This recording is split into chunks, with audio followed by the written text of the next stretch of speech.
যা কিছু ঘটছে এই বাংলায়, আমার জীবদ্দশায় আমি এটা কখনো দেখিনি। আমার আব্বা দেখেছেন কিনা আমি বলতে পারবো না, আমার দাদাও দেখেছেন কিনা ব্রিটিশ জামানাতে, তাও বলতে পারবো না। সেটা হলো যে আমাদের দেশে কতগুলো নির্বাচন হয়েছে, যুগান্তকারী নির্বাচন। যেমন 1954 সালের নির্বাচনটি ইতিহাসের পুরো কোর্স অফ অ্যাকশন চেঞ্জ করে দিয়েছিল। আরেকটি নির্বাচন হয়েছিল 1970 সালে। আমাদের এই ভূখণ্ডের নির্বাচনের যে প্রায় 100 বছরের ইতিহাস, সিটি কর্পোরেশন দিয়ে যে নির্বাচন হয়েছে 100 বছরের আগে, ঢাকা সিটি কর্পোরেশন ব্রিটিশ জামানাতে। তো সেই যে নির্বাচনের সুদীর্ঘ ইতিহাস, সেই ইতিহাসের মধ্যে 1954 এবং 1970 এই দুটো নির্বাচনের ফলে পুরো রাজনীতি উলটপালট হয়ে গিয়েছিল। এই দুটো নির্বাচনের ফলে পুরো রাজনীতির যে বিধি ব্যবস্থা সেটিও উলটপালট হয়ে গিয়েছিল। রাজনীতিবিদদের মেরুদণ্ড ভেঙে গিয়েছিল। রাজনীতির লোভ, লালসা, কামনা, বাসনার কাছে জনগণের দাবি, জনগণের আশা, আকাঙ্ক্ষা, স্বপ্ন, ভালোবাসা সবকিছু তছনছ হয়ে গিয়েছিল। 1954 নির্বাচনের ব্যর্থতার রেশ ধরে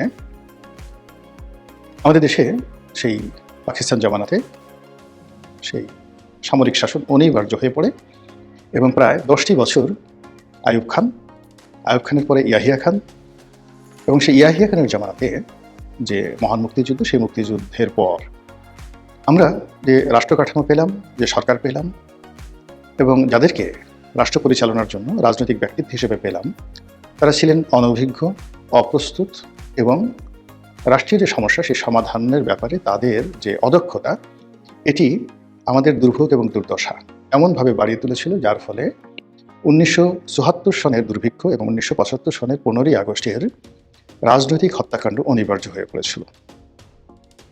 আমি এ দুটো নির্বাচনকে যদি প্রাইমা ফেসি ধরি, আর 2026 সনে যে ত্রয়োদশ জাতীয় সংসদ নির্বাচনের যে তোড়জোড় দেখছি, এবং সেই নির্বাচনকে কেন্দ্র করে বাংলাদেশে যা কিছু হচ্ছে এই মুহূর্তে, তা অতীতে যে 70 নির্বাচন কিংবা 54 নির্বাচনের যে করুণ পরিণতি, তার সাথে আরও ভয়াবহ করুণ পরিণতির দিকে আমরা এগোচ্ছি। একটা একটা করে বলি। আমাদের দেশে অনেকগুলো ছোট ছোট রাজনৈতিক দল দীর্ঘদিন ধরে তারা রাজনীতি করছে।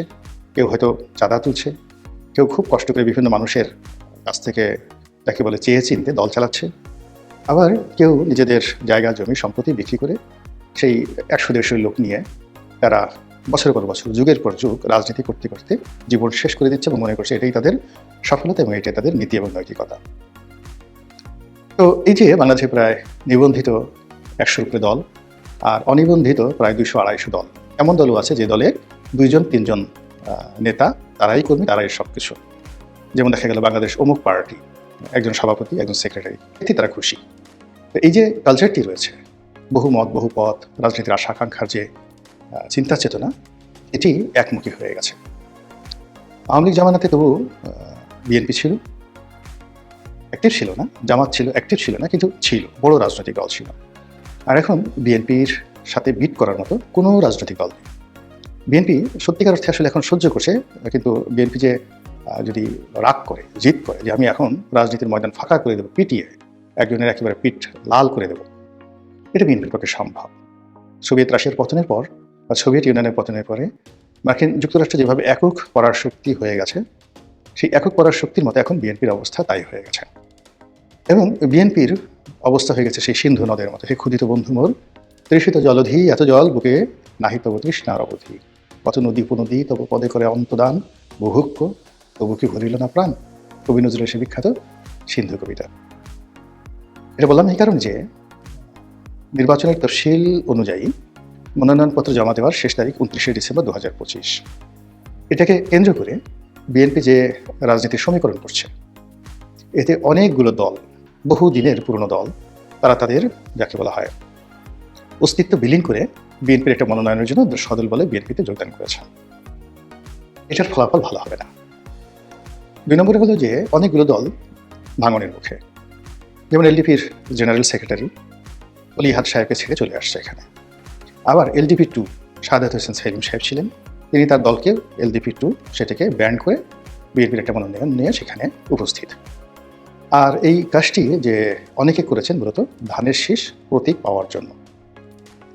নির্বাচনের যে মাঠ, সেখানে ধানের শীষ না থাকলে প্রশাসনের নজর পাওয়া যাবে না, নেতাকর্মীদের প্রোটেকশন থাকবে না, এবং বিএনপি যারা বিদ্রোহী প্রার্থী, তারা ধানের শীষ প্রতীক না থাকলে বিদ্রোহী প্রার্থীর পক্ষেই দলীয় নেতাকর্মীরা লম্ফজম্প করবে এবং মাঠে রাজত্ব করে বেড়াবে। সেখানে যারা সমঝোতার ভিত্তিতে নিজ প্রতীক নিয়ে সেখানে নির্বাচন করবেন, তাদের জয়লাভের সম্ভাবনা শূন্য।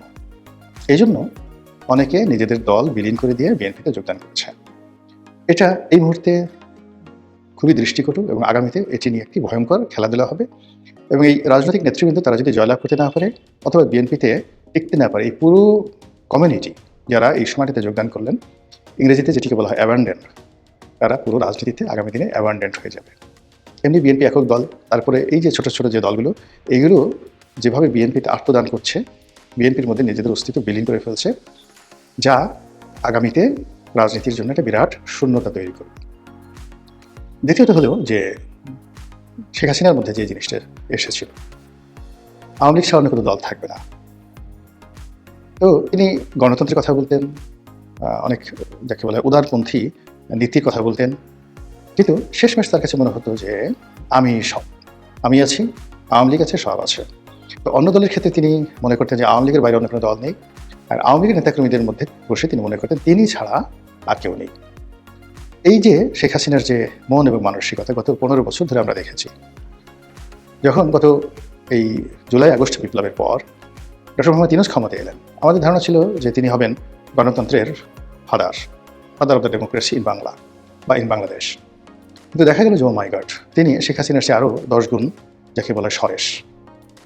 শেখ হাসিনা তবু একটু চিন্তা ভাবনা করতেন, তিনি কোনো কাজ করতে একটু চিন্তা ভাবনা করেননি, যেটা সিদ্ধান্ত নিয়েছেন বাপের মেটার মতো হুটহাট করে সব কিছু করে ফেলেছেন।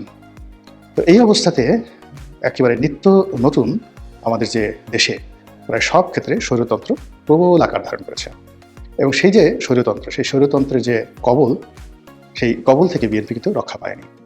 বিএনপির নেতাকর্মী যারা আছেন, তারা সেই গত 15-16 বছর ধরে রাস্তাঘাটে কত দুর্ভোগ দুর্দশার মধ্যে পড়েছেন, কিন্তু ইদানিং তাদের আচার আচরণ, চাল চলন, কথাবার্তা আওয়ামী লীগের যারা লোকজন রয়েছেন তাদের আব্বা হুজুরের চাইতেও স্ট্রং, মানে শক্তিশালী হয়ে পড়েছে। এবং এখানে একটা খবর আপনারা অনেকেই দেখেছেন, এলডিপির বর্ষিয়ান সভাপতি, বাংলাদেশের রাজনীতিতে আমার কাছে মনে হচ্ছে যে কয়জন শীর্ষ ব্যক্তিত্ব রয়েছেন, বয়স্ক লোক রয়েছেন, ডক্টর কামালের পরে সম্ভবত কর্নেল ওলি সবচেয়ে সিনিয়র ব্যক্তি। তো এই ভদ্রলোক সুস্থ আছে, সবল আছেন, তিনি সেই যুগপৎ আন্দোলন করে যাচ্ছিলেন বিএনপির সঙ্গে দীর্ঘদিন ধরে।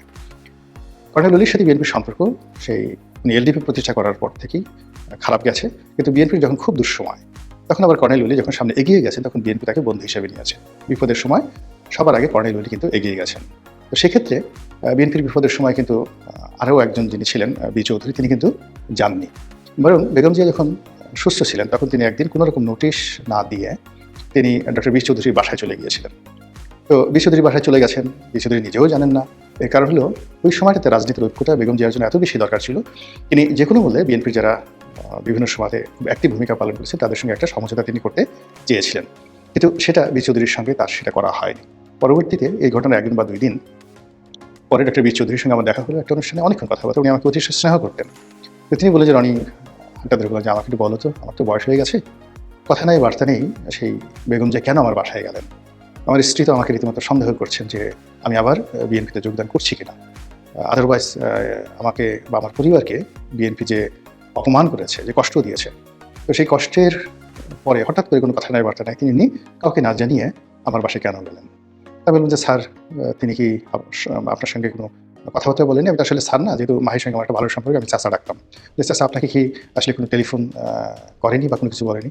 তিনি বললেন বিশ্বাস করে বাবা, আমি আসলে সত্য কথা বলছি, কিচ্ছু আমি যাই না।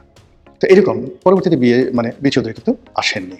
এবং আপনাদের মনে আছে 2018 সনে সেই বি চৌধুরীকে নিয়ে, ডক্টর কামালকে নিয়ে যে একটা বিরাট ঐক্য হওয়ার কথা ছিল, সেই ঐক্যটা শেষমেশ এসে ডক্টর কামাল বা বি চৌধুরী সেটা হয়নি। কেন হয়নি এটা নিয়ে অনেক কাহিনী আছে। তো ওই সময়টিতে যখন সব মানুষের কাছে বেগম জিয়া গিয়েছেন, অনেকে ডেকেছেন, অনেকে সাড়া দিয়েছেন, অনেকে দেননি, ঠিক সেই সময়টিতে স্বতঃস্ফূর্তভাবে স্বপ্রণোদিত হয়ে কর্নেল ওলি কিন্তু সেখানে গিয়েছিলেন, এবং বিএনপি ওই সময়টাতে খুব কৃতজ্ঞ চিত্তে তাকে নিয়েছিল। এবং 2018 সনে যে নির্বাচন, সেই নির্বাচনের সময় কর্নেল ওলিকে তারা জোট সঙ্গী হিসেবে গ্রহণ করেছিল, কিন্তু নির্বাচনের পরে আবার সেই জোট বিএনপি ভেঙে দেয়। কিন্তু পরবর্তীতে আবার যখন পরিস্থিতি সঙ্গীন হয়ে পড়ে, তখন আবার এলডিপির সঙ্গে, অর্থাৎ বি চৌধুরীর না, ওই বি চৌধুরী তো আসেনি, মাহি বি চৌধুরীও আসেনি, এলডিপির সঙ্গে তাদের একটা ভালো সম্পর্ক হয়। কিন্তু এখানে সেই যে শেখ হাসিনার মতো চাণক্য নীতি বিএনপি গ্রহণ করে, সেটি হলো কর্নেল ওলির সঙ্গে তাদের একটা সম্পর্ক, তারা এক পক্ষ যোগাযোগ রাখার চেষ্টা করেছে, আর অন্য পক্ষ এই এলডিপি ভাঙার জন্য তারা প্রাণান্ত চেষ্টা করেছে। তার প্রেক্ষিতে এলডিপির যিনি নেতা ছিলেন, অন্যতম শীর্ষ নেতা সাদেত হোসেন সেলিম, তাকে ভাগিয়ে একটা ভিন্ন রাজনৈতিক দল এলডিপি, সেই মানে নতুন এলডিপি করার জন্য বিএনপির পক্ষ থেকে মদত দেওয়া হয় এবং তারেক রহমান সাহেবের সঙ্গে জনাব সাদেত হোসেন সেলিমের যে একটা সম্পর্ক, এটি কর্নেল ওলিকে ভীষণ রকম বিক্ষুব্ধ করে। কিন্তু তারপরেও দাঁতে দাঁত চেপে তিনি প্রাণবন্ত চেষ্টা করেছেন রাজনীতির সঙ্গে সামঞ্জস্য রেখে বিএনপির সাথে সম্পর্ক চালিয়ে যাওয়ার জন্য। কিন্তু এই যে 2025 সনের এই নির্বাচনের পূর্ব মুহূর্তে দেখা গেল যে এলডিপি আর এক দফা অপমানের মধ্যে পড়ল।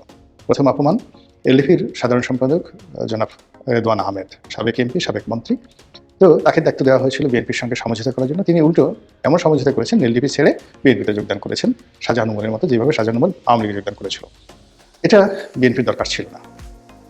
দ্বিতীয়ত, নির্বাচনী সমঝোতার বিষয়ে কথা বলার জন্য জনাব কর্নেল ওলি তিনি মির্জা ফখরুল ইসলাম সাহেবের সঙ্গে দেখা করতে গিয়েছিলেন।